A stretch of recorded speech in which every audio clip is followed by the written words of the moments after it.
Thanks very much. I'm very pleased to be contributing to this research forum. It's a unique series at Beth Israel Medical Center and Continuum Health Partners, and the response so far has been very positive. I think having the research forum like this elevates research within the entire institution, hopefully gets people thinking about new opportunities, questions that need answering, ways that you can contribute to scientific knowledge and translational research. And it's with a view toward that I decided that what I would do today is talk a little bit about clinical trials from the perspective of evidence-based medicine. I want to talk to you about the definition of evidence-based medicine and then the levels of evidence and the grade of recommendation that are the core materials in evidence-based medicine. And then from that perspective, from that framework, then talk about how clinical trials in medically ill populations can be built in order to contribute to the evidence. So I think all of you here who do clinical work are aware of the importance of evidence-based medicine during the past 20, 25 years in the United States and around the world. It has been an absolute movement in healthcare that has culminated in multiple journals, books, specific types of research. The entire accumulation of systematic reviews over many, many years now provides a body of literature that can be consulted in an effort to translate research into clinical medicine. So it's had an enormous effect. But to start at the beginning, one can ask, what is the definition of evidence-based medicine? And as originally defined by Sackett in 1996, evidence-based medicine is the conscientious, explicit, and judicious use of the best current medicine, the best current evidence in making decisions about the care of individual patients. The implications of evidence-based medicine is that standards of care and practice guidelines should be based on the systematic review of evidence. Clinicians should be able to critically interpret what they read about new therapeutic advances. And I put advances in quotes here because much of what we hear about as advances, after they are taken to the bedside, turn out to be problematic or not so much of an advance compared to what's out there. And new studies should be designed with consideration of their ability to contribute to evidence. Now, some years back, one of my favorite people to make fun of, Donald Rumsfeld, was quoted when he was asked about some of the initiatives militarily that was happening during the Bush years. And he was quoted using some verbiage that became widely distributed.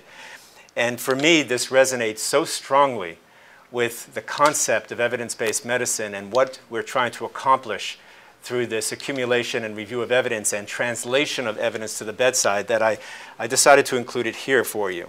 What Mr. Rumsfeld said was that as we know, there are known knowns. There are things we know we know.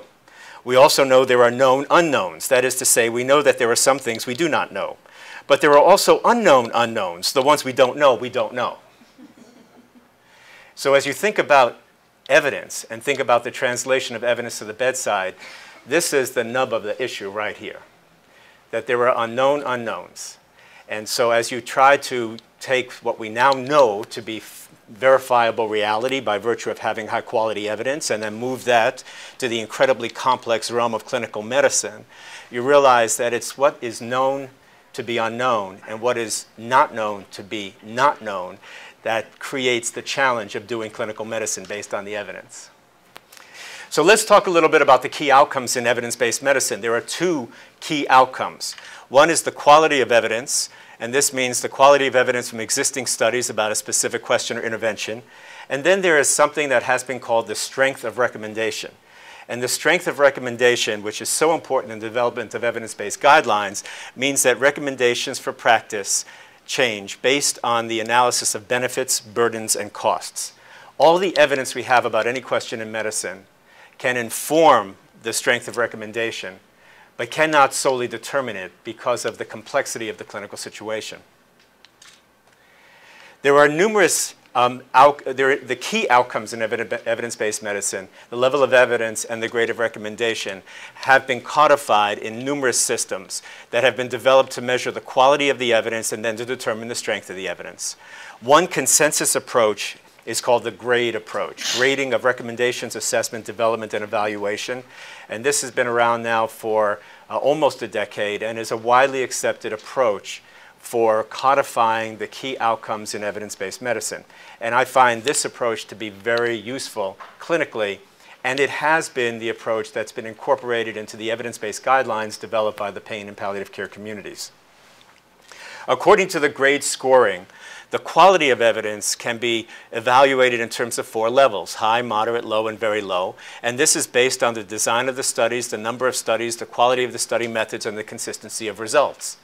So when you read a review article, and that review article purports to tell you about the evidence in favor of or opposed to a specific intervention in clinical medicine, your own thinking should go to these kind of issues to make a decision about whether or not the level of evidence in that review is high or low or somewhere in the middle. In contrast to that, the strength of recommendation is judged at only 2 levels, strong and weak. And the meaning of a strong recommendation is that virtually all patients will make this choice, will have this treatment. And the meaning for weak is that some patients might want to go ahead with that treatment and some may not, or most may not. These issues, the strength of recommendation, form the basis for evidence-based clinical practice guidelines. And evidence-based clinical practice guidelines do not reflect answers as a result of evidence, but rather some clinical filtering of the available evidence through the expert review, typically of an interdisciplinary panel or a panel with diverse experience.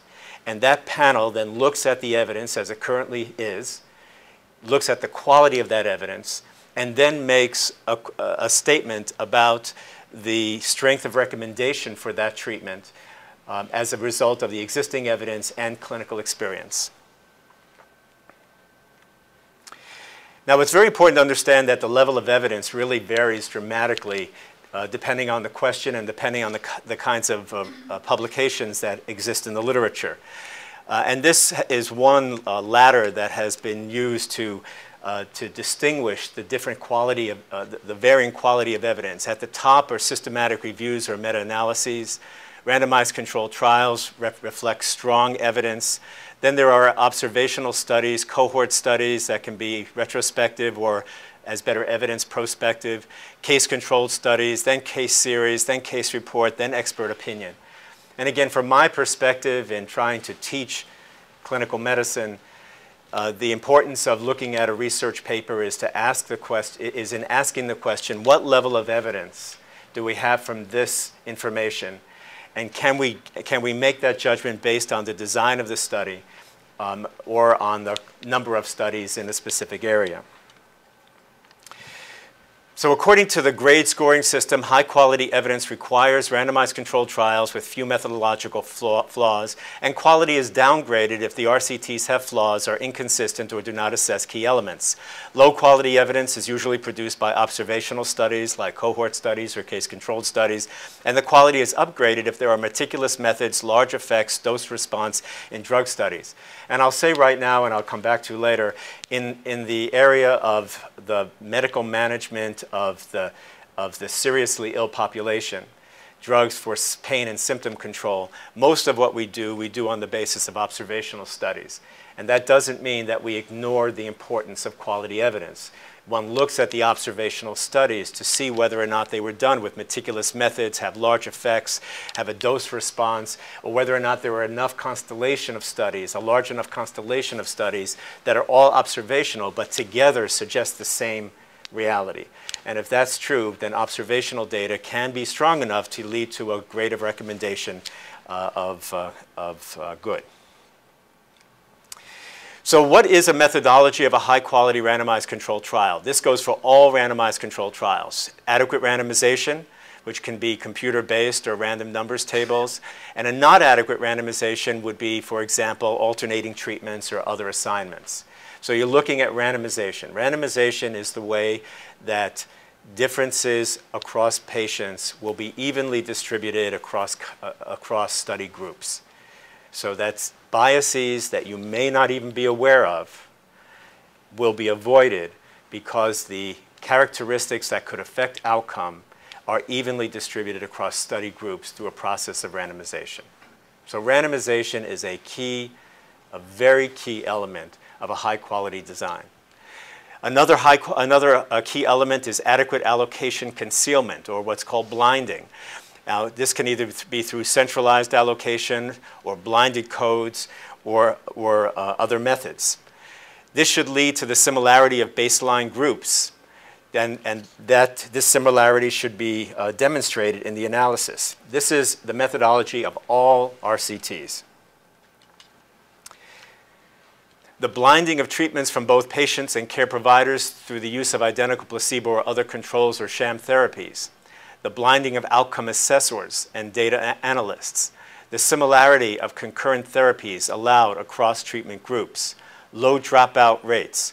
And an analysis that looks at all the patients who are entered into the study, not just those who complete the study. These are the elements that form high-quality RCTs. If you are reading an RCT, that might actually have in the title of the paper a randomized controlled trial. And so your bias as a reader is to say this is high quality because it's a randomized controlled trial. Your obligation doesn't stop there. The need for thinking doesn't stop there. You need to look at the methods section, and you need to ask yourself, did this study employ adequate randomization, adequate concealment of allocation, adequate blinding of the assessor? Was the right statistical analysis done, meaning to say an intent to treat approach, so that all people entered into the trial are included in the outcome? And it's possible that a randomized controlled trial is completed and published, but actually reflects a much lower quality of evidence than another trial that incorporated these elements. So according to the grade scoring method, the quality of evidence and expert review contribute to the strength of recommendation, which is at two levels, strong or weak. As I said before, the meaning of strong is that virtually all patients will make the same choice, and this is the basis for evidence-based guidelines. One of the approaches that has attempted to codify the development of RCTs and how they are incorporated into a system like the grade system is the Consolidated Standards of Reporting Trials, the CONSORT consensus. These are consensus-driven documents that provide clear instructions and templates to improve the quality and reporting of RCTs. So now let's move to the framework of potentially conducting a high-quality trial. Suppose some of you are working in the area of pain medicine or palliative care. Population has a medical illness. You're thinking about studying a new intervention, whether that's pharmacologic or non-pharmacologic. What elements in the methodology of that study would you want to consider as being essential to try to keep the level of evidence high, and as a result of that, allow the grade of recommendation to be strong? One approach, for those, particularly for those people who are starting out, is to consult the CONSORT consensus documents. Because the CONSORT consensus documents are a very clear consensus about the elements in trials, in randomized controlled trials, that allow high-quality evidence to be derived. The elements cited by grade and codified by the CONSORT consensus should be the basis of RCTs capable of providing high-quality evidence. So this is a global, a meta statement for you that I would suggest provide an avenue for going forward as you think about the design of clinical trials in populations that are medically ill. But always, the issue is in the detail of the specific question, the specific intervention, and the specific population. The devil is in the details. When studying treatments for pain or other symptoms, what is the question? And how does the investigator address the heterogeneity of the patients, the subjectivity of the endpoints, and the complexity of the clinical situation? That's the challenge that I think doing research in this makes doing research in this population enjoyable. This is an extremely challenging area of clinical investigation, to do research on clinical outcomes like pain or dyspnea or fatigue, and to do high quality research when the endpoints are subjective, the populations are ill, and there's incredible variation in how the patients present, not only in terms of their baseline diseases and concurrent comorbidities, but also in terms of how they're being treated clinically. So to plan a high-quality RCT of drugs for pain or other symptoms, the specific aim must be clarified. And I would suggest to you that this kind of thinking about the question being asked is valuable both as you plan trials and also as you read studies, as you read literature. Try to understand whether or not the goal was pragmatic versus explanatory, whether the study is trying to show superiority of a treatment or equivalence or non-inferiority of treatments, whether the study is efficacy-based or effectiveness-based, and if it's a drug trial, what phase is it in? Let's spend a few minutes talking about these characteristics or categorizations of studies as a prelude to talking about the specific issues encountered in designing RCTs in the medically ill. So what is meant by a pragmatic versus an explanatory question? A pragmatic question means that it's a clinically relevant question, typically about efficacy or effectiveness. And in contrast to this, an explanatory trial is one that tries to answer a question about a mechanism of action or a physiological response. Studies can do both, but typically one aim predominates. And as you think about designing a study, it's useful to ask yourself the question, is ultimately my goal here to create knowledge that may be clinically useful, or is my goal here to create knowledge that explains a mode of action, a mechanism, a physiologic response?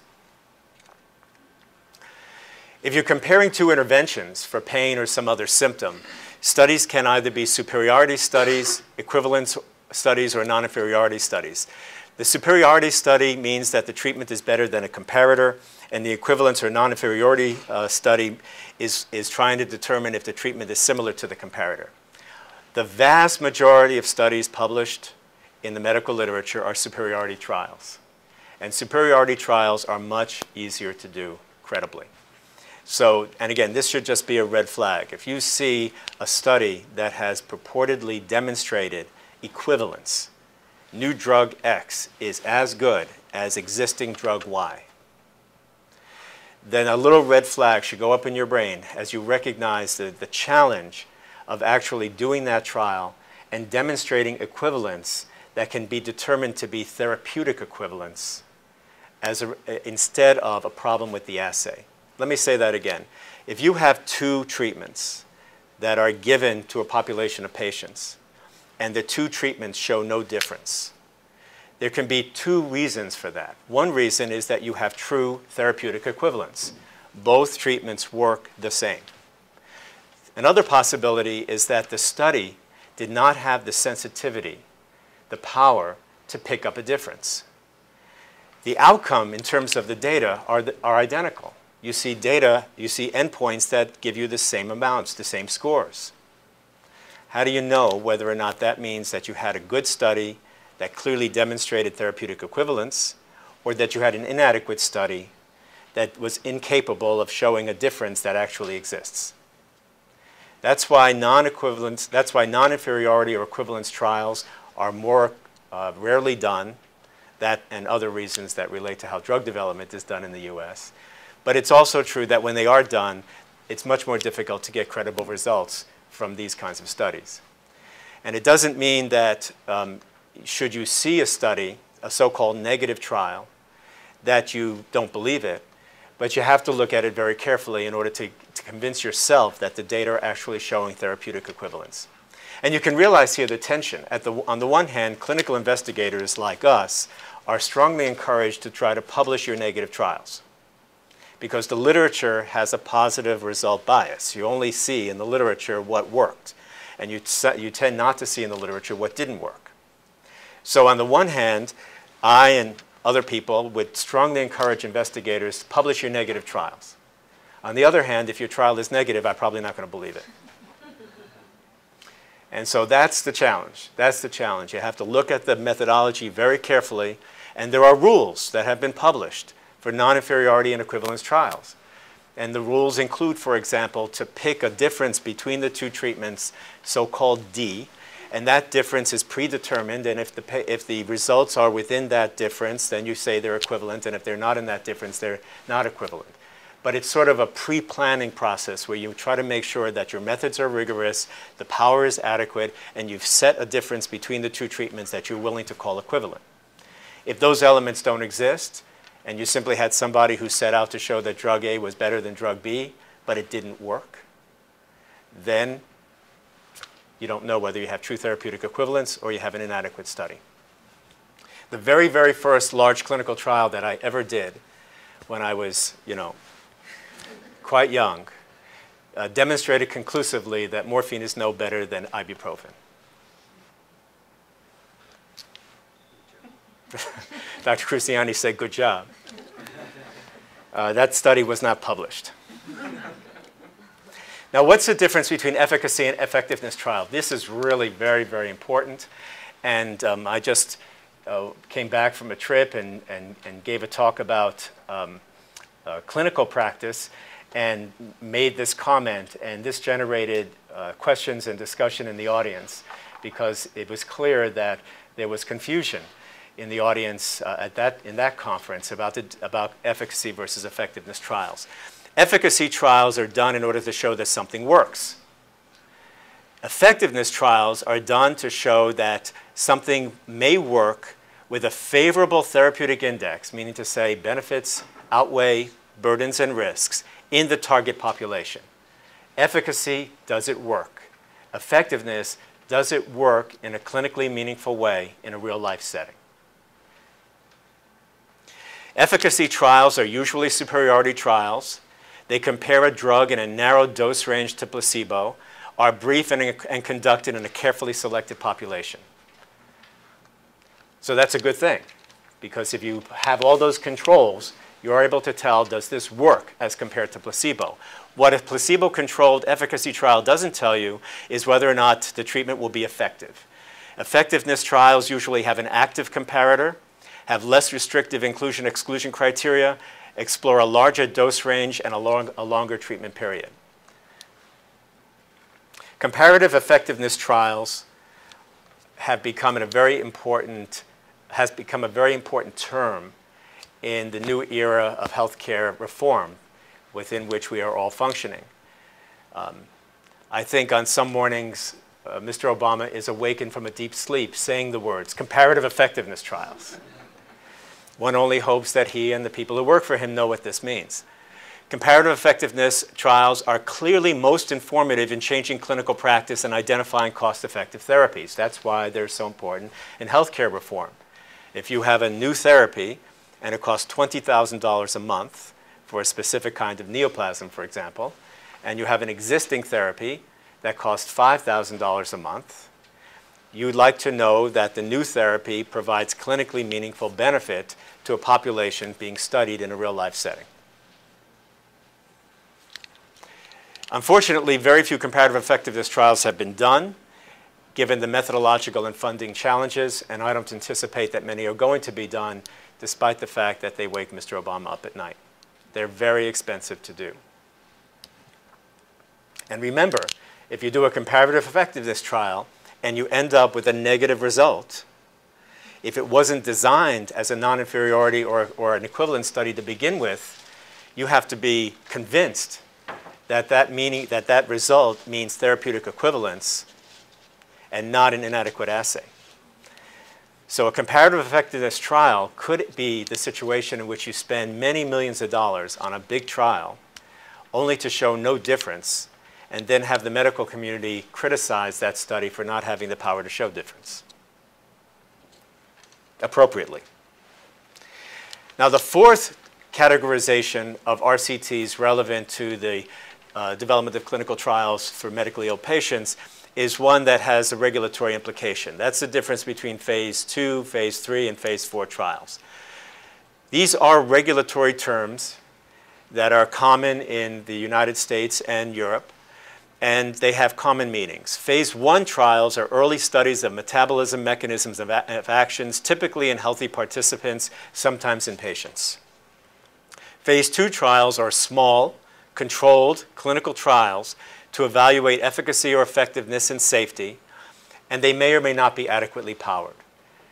In the study of subjective endpoints like pain or fatigue, there is a very, very strong recommendation on the part of the investigator community that that industry investigators or NIH funding mandate that phase 2 trials be blinded, because subjective endpoints without blinding don't yield credible results.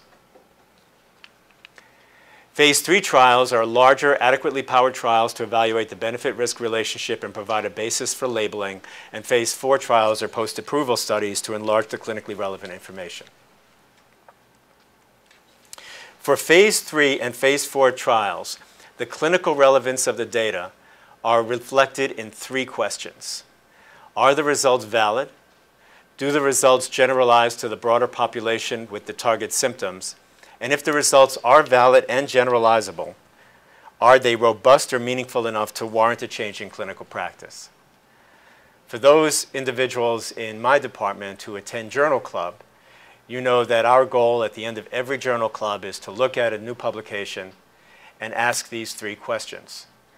Typically, we're looking at either a phase 3 or a phase 4 study of an intervention for pain or some other symptom. And we want to know whether or not the level of evidence as reflected in the methodology of that publication is such that we can say the results are valid. And by valid, I mean reflect verifiable reality. Whether or not the results generalize to the broader population with the target symptom, meaning to say, do we have information about effectiveness as well as efficacy? And thirdly, do the results present such a valid and generalizable perspective that you're going to change clinical practice as a result, fundamentally a result of an effectiveness trial? These are the 3 elements to think about, in addition to all the other things that we've been talking about, as you design clinical trials. So now let's talk specifically about the development of clinical trials for pain and other symptoms in populations with medical illness. In order to plan a high-quality randomized controlled trial, the study population must be characterized and essential information must be understood about the drug. This is why we have phase 1 and phase 2. With a new agent, phase 1 and phase 2 provides the information which, in tandem with clinical information that comes from clinical investigators and clinicians, so-called thought leaders, one can design the methodology of a randomized controlled trial. And so this information from phase 1 and phase 2 allows the investigator to select a sample size based on the expected effect size and variation in the primary endpoint, to anticipate the recruitment rate and dropout, to determine how to measure the primary outcome, to determine which secondary outcomes should be measured, to determine the procedures that will optimize outcomes and minimize risk, and to determine the best timing of assessments for the primary endpoint, secondary outcomes, and safety data.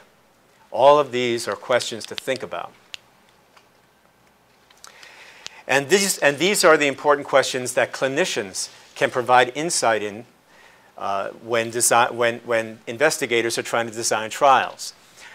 What is the prevalence and natural history of the target symptom in the study population?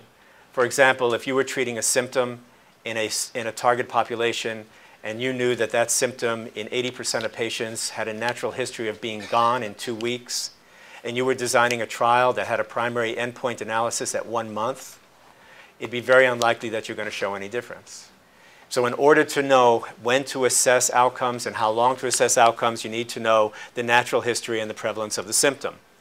What is the natural history of the disease associated with the symptom? Very important in the medically ill. If you knew, for example, that 80% of the patients with a specific kind of syndrome would be dead within a week, and you designed a study that had a primary endpoint at 8 days, it would be very unlikely that you'd hit the primary endpoint. What are the key domains to assess in terms of covariates, mediating variables, and outcomes? What concurrent therapies must be allowed ethically and because of a complication of the primary outcome? If known, what dose range of the study drug is likely to be safe and effective? If known, what comparator drugs might be selected as active controls? These are all the clinically important questions that you might need to consider in designing a trial. And so planning an RCT in a medically ill population may need information from clinical experience, qualitative studies that define the variables of interest, observational studies to understand the epidemiology of the symptom and its relevant covariates, clarify likely effects, and predict pharmacodynamic outcomes, and then these small phase 2 trials that are uncontrolled or controlled drug trials, sort of pilots, to understand the range of beneficial effects, risks, pharmacokinetics, and time-action relationships. So, and this is why whenever we have a new investigator talking about designing a new trial, the very first thing that should be done is a careful review of the literature. You need to know everything there is to know about the symptom in question, the population within which that symptom is going to be investigated, the likelihood of what drugs will be taken, and how a new drug will be provided. Now also, in the medically ill, an upfront question that has to be asked, apart from just the clinical concerns, relates to the ethics of clinical research. And this has been a very significant issue in the palliative care context, where patients often have far advanced illness and death is anticipated in the near future. The question is, do patients who consent for research at that phase of life, are they truly making an autonomous decision, or are they being coerced? Are they being coerced to provide informed consent because they have an inappropriate expectation of benefit, because they have a desire to please professional caregivers, or because they may actually be confused related to cognitive impairment? These are very, very legitimate questions. And it's not appropriate for an investigator to think that these questions don't get asked or shouldn't be asked until the study design is reviewed by an institutional review board or an ethics committee. These are questions that need to be considered up front as the design of a trial is being discussed. The design must minimize the risk of unrelieved symptoms. To minimize these ethical concerns, there needs to be an assessment of decisional capacity and full disclosure. And even this one bullet point may incorporate details in the methodology that will vary from study to study. How do you assess decisional capacity? There's at least one study in the literature that suggests that the typical way we do it, which is to go in and have a conversation with the patient and determine whether or not their responses are cogent, misses mild confusion or mild cognitive impairment 25% of the time. And yet, very few studies incorporate systematic assessment of cognitive status up front in the recruitment process.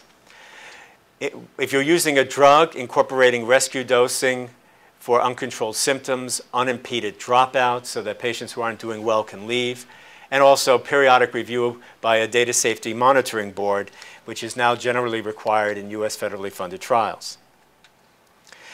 The good news is that there are some data suggesting that people who are sick benefit or perceive self-benefit from participating in trials. There was a reassuring systematic review of attitudes toward the research of patients with advanced cancer. 10 of 11 studies identified positive attitudes by patients or families, and only 4 of 11 studies identified negative attitudes. And this systematic review suggests that altruism, hope, and a rational perception of self-benefit are the primary drivers for consent when studies are done in the medically ill. That's a very reassuring publication, which is now in press. There's also a reassuring review of characteristics of patients participating in NIH Phase 1 clinical trials, which was published in 2008. That study suggested that patients generally have good performance status and characteristics that do not suggest that they are highly vulnerable from an ethical perspective. So where we stand in terms of the ethics of doing clinical studies in the medically ill, legitimate questions must be asked. They must be carefully considered in terms of their impact on the methodology of recruitment and informed consent. But in general, our own experience and all the data in the literature suggests that randomized controlled trials can be done even in patients who are very, very sick. And on balance, it is more likely to be perceived as being beneficial on their part and their family's part than being an undue burden. Now, in the medically ill population, there are also some key broad questions that need to be addressed in terms of study design. One key question, for example, is whether or not to have a recruitment strategy for the study that enriches the population for a specific problem. So, for example, if you're interested in how a new drug will work for pain, you recruit patients into the study, then give them the drug in open label fashion, and only those patients who say that the drug helps them get entered into the randomized controlled trial. That's called an enriched enrollment. Enriched enrollment's been done commonly in pain studies. It's been done much less in other studies. It clearly increases the ability to see efficacy, but it also raises concern about generalizability. Suppose, for example, or let me actually give you an example. A very, very influential enriched enrollment study was done close to 20 years ago by Mitchell-Max and colleagues. And this was a study that looked at the drug clonidine, the antihypertensive drug, the alpha-2 adrenergic agonist drug for pain. And what Dr. Max did is he gave a bunch of patients with neuropathic pain clonidine, escalated the dose in open label fashion and like the patients were being treated clinically. And what he determined was that fewer than 25% of the patients got any benefit at all. Then he took that 25% of patients and had them participate in a randomized placebo-controlled trial. And that placebo-controlled trial showed that in that population, the drug worked. So now we know that clonidine can be efficacious for pain. We also know, however, that only 25% or fewer patients with pain, with this type of pain, have a chance of responding. Now, if the placebo-controlled trial had been done without the enrichment, it may have been negative, because so few patients would respond that it would be unlikely you'd be able to see a signal. So you would think that clonidine is not analgesic. So enriching the enrollment allowed a drug to be shown to be a painkiller that would have otherwise been not shown to be a painkiller. That's a good thing. On the other hand, what the study did was to show that most patients don't have the capacity to respond. So the question is that now you've shown it to be a painkiller, how generalizable is that result? My own bias about it is that it's actually quite useful to use enriched enrollment designs, because then it gives clinicians some information that can be used in clinical decision making and shared with patients. I have this drug for you. The likelihood is that it works in fewer than 50% of patients who take it, but those patients who take it can have good results. How do you feel about taking a drug with those odds? That's what enriched enrollment can do. Randomized withdrawal design is now a very common approach to studying pain, and this is a special type of enriched enrollment design and has been used for drugs to receive FDA approval. Enriched enrollment means that everybody gets the drug in open label fashion, and only those patients who respond go into the trial. But then what happens is that all the patients are entered into the trial at the doses of the drug that work, and then half the patients have the drug switched to placebo in a double-blind fashion. So it's a randomized withdrawal of the active drug. And the patients who are switched to placebo will either have more pain or drop out because their pain is worse. And the patients who are not switched will stay to the end of the study at a higher rate and report more pain relief. That's the hypothesis. The amazing thing about enriched enrollment designs in pain studies is that hardly anyone drops out.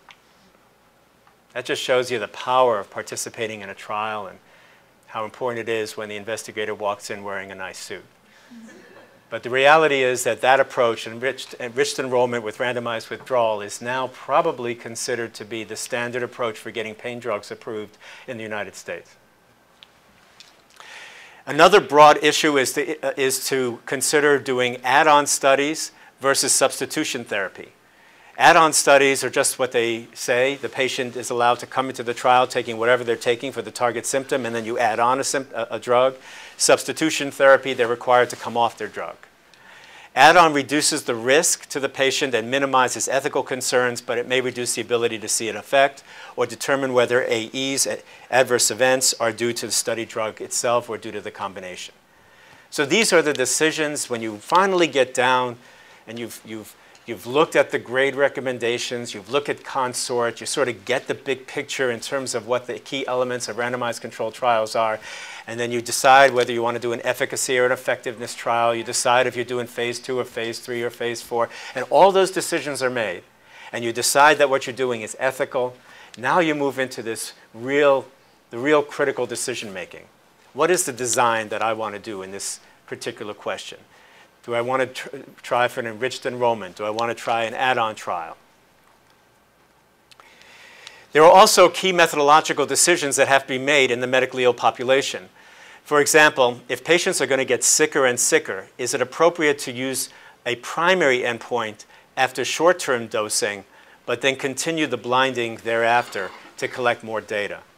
This is an approach that I like very much. So if you're giving somebody who's very sick a drug for symptoms, you say we're going to look at how it works after 2 weeks. That's going to be our primary outcome. That's the most important point statistically to determine efficacy. But we're going to keep the drug blinded going forward. And although there'll be dropouts, we'll gain more information about the duration of effect and whether any late safety concerns happen. The second question is whether or not the drug or treatment should be titrated or fixed doses used. The Food and Drug Administration loves fixed doses. Anybody who does clinical practice loves dose titration. And so that's a big issue. I just participated in a very large multi-million-dollar trial. It ended up with over 300 patients. This was a trial of a new agent called nabiximols, which is an extract of 2 marijuana plants. It's already approved in other countries. I'm pretty sure it'll be approved here. They designed this as a large phase 3 randomized controlled trial with dose titration. They had my input, so you know it was a well-done study. And then they took it to the FDA, and the FDA said, we want fixed doses. They said, how can you have fixed doses? Everybody needs something different. And the FDA said, we want fixed doses because we don't even know if this drug has a dose response. And if it doesn't have a dose response, we don't even know if it's a drug. So we want fixed doses. So they did the same study. They fixed the doses. They converted it from a phase 3 to a phase 2. And it was a phase 2 study with over 300 patients in it. How crazy is that? Cost many millions of dollars. And fortunately, it's largely positive. The fact that it wasn't totally positive is A-OK because it's only phase 2. But the reason it wasn't totally positive, I'm sure, was because the FDA said make it fixed doses when in point of fact everybody needs a different dose. Another issue is concurrent treatments, careful consideration of exclusion criteria while allowing stable therapy unlikely to affect the primary outcome. So if we're doing a study of pain, we typically allow patients to continue their antidepressants as long as they've been on them for a month or so. Other key methodological considerations in terms of data collection. Do you interview patients? Do you use written questionnaires? Do you use interactive voice recording systems? Or do you use PDAs? Obviously, as you move toward the end of this sentence, you get into more money, but you also get into a higher likelihood of accuracy. Using written questionnaires, there's a common concern called the parking lot syndrome. The parking lot syndrome is that the patient is driven to the appointment to see the investigator, and they sit in the parking lot, and the patient fills out all the questionnaires from the last 3 weeks. We don't know how often that happens, but if you ever go into a parking lot, don't be surprised if it's happening. Validated measures are preferred, but they can't always be used in symptom research. When assessing symptoms, you have to define the frame. And this is very important. In my own experience, this is a very common error of studies, particularly with less experienced investigators. So if you're assessing pain, for example, what is the time frame of interest? Are you measuring pain right now, pain in the past day, pain in the past week? And you also have to give the patient a perceptual frame. Are you asking the patient pain on average or pain at its worst if you're giving them a multi-day period to look at? And it's also common to use redundant measures for a primary outcome. So if anyone ever criticizes a concept proposal you write and they say, how come you're asking about the symptom in 3 different ways? You say that's what symptom researchers do because it's complicated. You know, we're not looking at death as an endpoint. You don't have to look at death 3 different ways. Dead is dead. Right? You don't have to look at tumor size reduction 3 different ways typically. You measure it one way. But if you're looking at pain, fatigue, dyspnea, you need redundant measures because it's complicated. Data collection, the procedures that have to be considered methodologically, you need to limit respondent burden. And you have to recognize that high completion rates are possible even in the medically ill. For example, in a really remarkable study published in 2009, 244 patients with advanced cancer were followed until death, and there was a 95% completion of daily pain and analgesic use diary up to death. Right, that's really, if you think about it, that's quite remarkable. So don't think that being sick means that the patient lacks ability to give you information. The patient is the one with the information. Your challenge is to figure out a way to get that information out of the patient and into some system for quantitating it. And if you ask it in a way that limits respondent burden and the patient is on board, very high completion rates are possible. Other methodological issues relate to adverse events. Assessing adverse events is usually done by open-ended interview. And of course, this is not a great way of doing it because patients may not tell you everything that they're experiencing. So more sophisticated assessment may be desirable, and that may be done by symptom assessment questionnaires. Now, all of the drug trials done by industry, which is a vast majority of drug trials done in the United States, don't do this. And why don't they do this? The concept is the level playing field concept. If you go to a clinical investigator who works for a major pharmaceutical company and you say, the way you're assessing adverse events is really not clinically the best because patients don't give you credible information about less common problems. They may not use the language that we understand. It's much better collect some open label data, open-ended data, but also give them a questionnaire. And they will say, we agree, but we can't do it because our competitors across town haven't done it. So if we use a questionnaire to look at adverse events, our rate of adverse events, both the number and the complexity of adverse events will be much higher than if you just ask patients any problems from the study drug. And because that means that there won't be a level playing field, industry refuses to do it. But if you're doing a study that isn't funded by industry, you can certainly do this. And also assessing linking the assessment of side effects to the timing of the timing necessary to ensure safety is very important. So if you think that a drug has the capacity to hurt people in the first week, and you only look at side effects after week 2, you're missing an opportunity to see side effects. These are, again, this relates to knowing the disease and knowing the symptom in the population you're studying. Data collection should anticipate problems in recruitment and retention and the likelihood of missing data. It's useful to do worst case planning when you're doing sample size determination. That's why those of you who sat through Patricia Friedman's lecture on sample size, as a clinical investigator, we would go to somebody like Patricia, get a number, and then we'd increase it by 25 or 50%, knowing that the population we're studying is very unlikely to be easy to recruit. And if they, once recruited, there is a possibility of dropout because they're medically ill. You consider the need for multiple sites and longer recruitment periods, and then there needs to be an effort to deal with missing data in the planned analysis. Now, there are some data analysis issues that need to be considered, and I'll just go through these very quickly. Studies must have a planned analysis with primary and secondary outcome analyses. So studies need to tell you up front what they plan to do, but we also do like exploratory analyses. And when you read a paper, you should be able to tell the difference between the planned analyses and the exploratory analyses. Studies must use intent to treat analysis, but secondary completer analyses may be informative. Studies should include both an analysis of responder rates and analysis of mean data. The analysis of mean data, the central tendency analysis, so-called, that was what got drugs approved for the first until the last 5 years or so. Now our Food and Drug Administration is allowing responder rates to get drugs approved. Responder rates mean what proportion of patients will get a response of X amount in the study group versus a placebo group or a comparator group. And that responder rate is very meaningful clinically. Remember, if you have two treatments and the mean effect of the two treatments varies, you don't know what the distributions are. So you could have a small number of people have very big effects, and that moves the mean over, so the two treatments look different. But it may be because only a small number of people respond very much. Responder analyses tell you how many respond, and that's why they're useful. Studies should include multivariable analyses to assess effects of covariates and missing data. Multi-center drug trials are common, particularly those funded by industry, and you should just be aware that they do raise some concerns. They introduce variation. They increase the cost and complexity of quality control.